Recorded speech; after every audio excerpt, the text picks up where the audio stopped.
Enfin, après plusieurs mois d'attente, Jérôme Powell, donc la Fed, viennent de décider une baisse des taux directeurs de 0,50%, autrement dit 50 BP. Cette baisse est en lien avec les données économiques des États-Unis, c'est-à-dire d'un côté l'inflation à 2,50 qui se rapproche de l'objectif des 2%, elle devrait l'atteindre courant 2025, et de l'autre côté, l'économie américaine qui était un petit peu en berne avec des chiffres pas forcément très bons, par exemple sur le chômage, et donc cette baisse va permettre d'abaisser et de réduire la pression sur l'économie pour qu'elle continue à se développer de la meilleure des manières. Et bonjour à tous, c'est Arthur de la chaîne Décrypte Finance et on se retrouve aujourd'hui pour discuter des news financières de la semaine qui vient de se terminer. On va commencer avec un gros bébé, c'est l'OCDE qui vise un accord avant la fin de l'année sur la taxation des géants du numérique. Alors l'OCDE, c'est une très grosse organisation mondiale, pas mal de pays de l'Occident, je vous mets la carte sur l'écran, et à l'intérieur de ces pays, on a des très gros acteurs du numérique, Apple, Amazon, Microsoft, etc. etc. Ces entreprises-là font du chiffre d'affaires dans énormément de pays. Et après, ils vont devoir payer des impôts. Le problème, c'est que les impôts qui sont payés ne sont pas du tout en accord avec le chiffre d'affaires réalisé dans ces pays. Le problème, c'est que ces grosses entreprises vont faire bouger leurs flux financiers vers des pays, des paradis fiscaux, où la fiscalité est beaucoup plus avantageuse que dans plein d'autres pays. Et donc c'est un énorme manque à gagner pour énormément de pays de l'OCDE, par exemple la France, où on a une fiscalité très importante, et donc certaines compagnies, comme par exemple Apple, on en reparlera, préfèrent transférer via certaines méthodes leur argent vers l'Irlande, qui ont une fiscalité beaucoup plus avantageuse. L'objectif donc de l'OCDE, c'est de créer une fiscalité uniforme et minimale d'à peu près 15% pour éviter tous ces problèmes de flux d'argent et donc permettre aux États d'avoir une rente sur le chiffre d'affaires réalisé sur leur sol. Et donc ça fait écho, j'en ai un petit peu parlé, à Apple et l'Irlande. Alors pourquoi ça ? On a Apple qui doit payer une amende de 13 milliards à l'Irlande parce qu'elle a réalisé ce fameux schéma où elle prend du chiffre d'affaires réalisé dans certains pays et le fait transiter vers l'Irlande pour pouvoir payer moins d'impôts. On a la justice européenne qui a tranché et Apple va devoir payer 13 milliards d'euros à l'Irlande. Alors c'est un petit peu cocasse parce que Apple doit payer 13 milliards d'euros d'impôts à l'Irlande, alors que c'est l'Irlande qui a créé ce régime de fiscalité beaucoup plus avantageux, donc l'Irlande est plutôt gagnant. Mais ça montre bien que la justice européenne, mondiale avec l'OCDE, a envie de stopper un petit peu tout ça, et c'est pour ça qu'ils vont essayer de mettre en place cette fiscalité minimum de 15%. Il y a une vidéo qui est très bien faite de Sébastien Coubard qui explique un petit peu comment... d'où vient cet article en fait, de l'histoire de comment Apple arrive à optimiser son imposition en passant par l'Irlande. C'est des histoires de brevets où ils rachètent, c'est très intéressant, donc je vous invite à aller voir sa vidéo. Dans la précédente vidéo, on avait parlé de la valeur de l'or, de l'once de l'or, qui ne faisait qu'augmenter. Ça avait dépassé les 2600 $, alors il y avait des raisons à ça, entre la couverture contre l'inflation, la couverture contre les taux, la couverture contre le dollar, et bah l'or ne faisait qu'augmenter. Et là, deux grosses banques américaines, Bank of America et Citi, prévoient, du moins estiment que l'or pourrait franchir dans les prochains mois les 3000 $. Alors, pas parce que deux grosses banques américaines vous disent que ça va dépasser les 3000 $ qu'il faut prendre ça argent comptant. Les banques se trompent parfois, et pas mal de banques aussi ont des avis contraires, mais ça reste intéressant de se dire que même si les taux vont baisser, que l'économie va relativement bien et que l'inflation revient à des niveaux acceptables, l'or est toujours un actif très attrayant, qui est beaucoup demandé, et donc si vous voulez vous placer, ça peut être des informations qui sont intéressantes.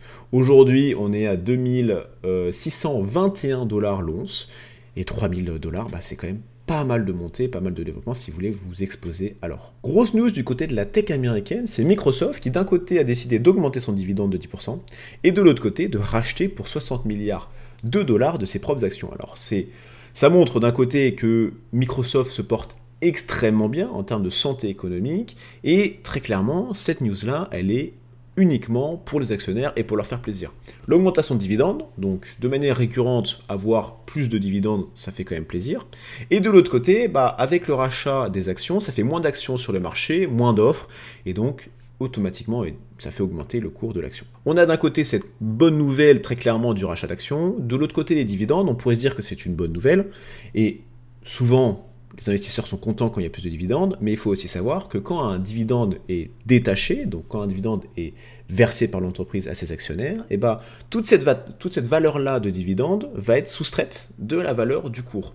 Donc d'un côté, on gagne en dividende, mais de l'autre côté, on le perd en valeur de cours. Donc, c'est pas forcément une très bonne nouvelle que des dividendes augmentent, et on peut très bien avoir un portefeuille avec des entreprises qui ne versent pas de dividendes, c'est-à-dire que l'argent en trop, le bénéfice qui est fait, ne va pas être distribué de manière totalement gratuite aux actionnaires, mais va plutôt être réutilisé pour, par exemple, de la recherche et développement. Parce que le moindre euro au dollar qui est versé en dividendes, ce n'est pas un dollar qui est utilisé pour faire de la recherche, pour trouver des nouveaux produits, des nouveaux services, et donc gagner en rentabilité, en chiffre d'affaires, et donc faire augmenter le cours de l'action. Donc, le rachat de 60 milliards, très bien. Les dividendes qui augmentent, c'est un peu plus nuancé. Sur l'impact du cours de Microsoft, plutôt tendance haussière. Sur les derniers jours, bon, c'était relativement stable, mais ce genre de choses, on va voir déjà quand est-ce qu'ils veulent racheter, à quel niveau ils vont racheter, et là, ça va avoir un impact potentiellement plus important sur le cours. Rentrons un peu sur l'Union européenne. Donc l'Union européenne, avec une inflation en août qui est à 2,2%. Alors on est en septembre, on est vers fin septembre, mais on a toujours un peu ce lag sur les annonces d'inflation pour être sûr des chiffres. Donc on a une inflation de 2,2 sur un an en août, donc très bonne nouvelle, on se rapproche des 2%, et ben on se dit que normalement la BCE devrait continuer sur sa baisse des taux. Elle a déjà baissé ses taux 2 fois de 0,25%, donc 2 fois de 25 BP. Normalement en octobre il n'y aura pas de baisse de taux, parce que la BCE va attendre les données trimestrielles, et donc on devrait avoir une baisse de taux en décembre, normalement de 25 BP, potentiellement un peu plus, on verra bien. Pour rentrer maintenant sur la France, parce qu'on a enfin le gouvernement de Michel Barnier, et ce gouvernement, on en a parlé durant la précédente vidéo, et va avoir énormément de challenges, et le premier, ça va être le budget qui doit être normalement donné début octobre, fin septembre, et ce budget va influencer énormément l'avenir de la France, parce que on a des grosses échéances, et donc là il y a un article de BFM TV qui parle un petit peu des projections de qui pourrait être gagnant, quel ministère pourrait être gagnant en termes de budget. Donc on descend, ce qui est intéressant, alors c'est relativement intéressant de se rendre compte un peu ce qui va baisser, ce qui va pas baisser, mais ce que je trouve quand même assez fort, c'est ici. La dette devient le second poste de dépense, c'est-à-dire que l'État, tous les ans, ils vont dépenser donc 64,5 milliards pour l'éducation. Ça, c'est plutôt une bonne nouvelle, avec une augmentation. Et le deuxième poste de dépense, c'est les engagements financiers. C'est donc le remboursement de la dette. Et on a une dette qui est à plus de 100% du PIB, avec des taux d'intérêt qui augmentent, donc un coût de la dette qui augmente, et mine de rien, quand tu as un coût de la dette qui est à 64 milliards et qui augmente de 5,8%, ça t'impacte énormément ce que tu peux faire sur ton pays. Et donc, tout l'objectif du budget, c'est déjà de maintenir une bonne santé économique dans à peu près tous les ministères, et de l'autre côté, essayer de réduire l'impact des engagements financiers pour pouvoir après réinjecter cet argent dans d'autres ministères. Donc ça c'est très compliqué, et ça fait écho au déficit dont on a parlé dans la précédente vidéo. Et quelque chose qui est assez intéressant, on en a parlé dans la précédente vidéo, c'est le rendement de l'obligation française à 10 ans, qui, dans la précédente vidéo, était aux alentours de 2,84, quelque chose comme ça. Il est passé à 2,96, donc le 20 septembre, et ça montre bien cette instabilité politique qu'on a. Les marchés ne savent pas forcément si le budget sera de qualité, s'il sera bien géré, si la France va réussir à maintenir son déficit, le ramener à 3% d'ici à 2029, et donc tout ça, ça crée de la peur, et donc ça augmente le rendement de l'obligation française, et donc c'est-à-dire que la France doit payer plus d'intérêts pour rembourser sa dette, et c'est pas du tout bon, parce que ça va encore faire augmenter le poste d'engagement financier. Deux autres points sur la France. Donc premier point, c'est que la Banque de France plus optimiste pour la croissance française et l'inflation. Alors il y a des prévisions sur 2025, donc sur l'inflation, sur le chômage et sur le développement du PIB, donc la croissance. Donc on a en 2025, le PIB progresserait de 1,2%. On a un chômage qui resterait à peu près aux environs de ce qu'on connaît actuellement, donc 7,5, 7,6, ils vont pas forcément aller chercher plus loin que 2026. Donc c'est plutôt des bonnes nouvelles, donc du côté de la Banque de France sur la croissance et l'inflation, même si la croissance à ces niveaux-là, 1%, c'est pas beaucoup. Et de l'autre côté, on a une news qui est un peu moins bien, c'est décevant le bilan de la détection des PME françaises en difficulté. Et ça fait écho à une autre graphique qui parle des évolutions des défaillances en France. Les défaillances, donc les faillites d'entreprises en France, qui, depuis le Covid, ne fait qu'augmenter. Et donc d'un côté, on a un problème de détection des PME qui sont en difficulté, donc on pourrait potentiellement aider, et de l'autre côté, le chiffre qui montre bien qu'on a de plus en plus de faillites, et des faillites sur des entreprises, ça fait du chômage en plus, ça fait des revenus en moins pour l'État, et alors, tout ça est un peu lié aussi avec, on se rend compte que pendant le Covid, on avait eu des défaillances très faibles, alors c'est plutôt contre-intuitif, dans le sens où il y avait très peu de services, très peu de production, mais il y avait énormément d'aides qui ont été offertes par l'État. Entre autres, les prêts garantis par l'État, les PGE, qui ont été donnés à énormément d'entreprises, et ce sont des prêts. Et ces prêts-là, il faut les rembourser, et beaucoup d'entreprises n'ont pas eu les reins assez solides pour rembourser ces PGE, et donc, en plus d'une économie pas forcément excellente, plus des prêts à rembourser qui étaient relativement importants, on a des défaillances qui augmentent, et ça c'est un chiffre qu'il faut faire très attention, et on verra bien au S2 2024 comment ça a évolué, en espérant que ce soit stabilisé, mais si ça continue à augmenter, c'est clairement pas forcément une très bonne nouvelle. On a un petit peu parlé au début de la vidéo, mais c'est la Fed donc, qui abaisse ses taux directeurs de 50 BP, ou 50 points de base, ou 0,50%, on peut dire les trois termes. Et c'est assez intéressant parce que durant son discours, Jérôme Powell, le directeur de la BCE, de la Fed, excusez-moi, a martelé pendant 12 fois que l'économie américaine était solide. Parce que, en fait, il y avait une chose où il fallait un peu se méfier, c'est se dire que on baisse de 50 BP alors qu'il aurait pu baisser de 25. C'est d'un côté parce que l'inflation va dans le bon sens, et de l'autre côté parce que l'économie américaine n'est pas forcément excellente. Alors, elle se maintient, mais il y avait beaucoup de pression, et une baisse de 50 BP permet de beaucoup plus relâcher la pression et libérer un peu la croissance. Pour ne pas non plus affoler les marchés comme quoi l'économie américaine ne va pas bien, il a martelé qu'elle était solide pour essayer un peu de contrebalancer. L'impact sur le marché, pas énorme, très honnêtement, étant donné que c'était pricé totalement, ça n'a pas changé grand-chose, et de toute façon, quand les taux baissent, en règle générale, on a une dynamique haussière sur l'equity. La prochaine réunion de la Fed, il y en aura une en novembre, et il y en aura une en décembre. Pour l'instant, ce que le marché price, en novembre, il y a 67% de chance d'une baisse de 50 points de base, donc 0,50%, une nouvelle, et en décembre, on a à peu près 50% d'une nouvelle baisse de 50 points de base aussi. Sur l'année, le marché estime 2 baisses de taux, à peu près, et pour l'année 2025, pour le premier semestre de l'année 2025, on estime entre 4 et 5 baisses de taux. Donc, pour se rendre compte que les taux américains, qui sont beaucoup plus élevés que les taux européens, donc aux alentours de 5%, vont baisser très rapidement, et la BCE, ça va l'inciter aussi à suivre la Fed, ce qui sera une bonne nouvelle pour les taux de l'Union européenne, donc une bonne nouvelle pour les taux où les banques vont emprunter à la BCE, et donc une bonne nouvelle pour vous, vos taux d'emprunt, quand vous allez emprunter à la banque.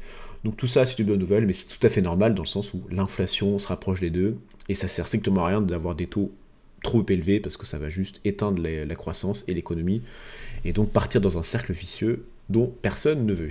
Petite news très rapide, un peu cocorico, AXA qui a donc un rating de AA3, et Moody's relève à positive la perspective de la note d'AXA, c'est-à-dire que pour l'instant on est AA3, Moody's, perspective positive, c'est-à-dire que si AXA continue sur cette belle lancée, elle pourrait augmenter et passer en AA2 par exemple. AXA, pour tout vous dire, c'est un assureur français, un des plus gros de la place, ça dépend des classements, mais c'est vraiment un très gros bébé, et quand même en France, on a des très belles entreprises, et donc Moody's qui a une très bonne vue sur AXA pour le futur. Petite news un petit peu moins bonne du côté de Novo Nordisk, le laboratoire danois. Vous le savez, il est extrêmement connu depuis quelques années pour l'Ozempic, qui est un antidiabétique, mais qui est aussi utilisé pour perdre du poids tout simplement, énormément utilisé aux États-Unis, et il a baissé de plus de 5%, 5,37% le dernier jour de cotation, le 20.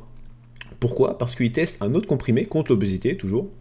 Et donc les tests cliniques ont montré une perte de poids de 6,5% après 16 semaines de traitement, contre ce qui était prévu de 15%.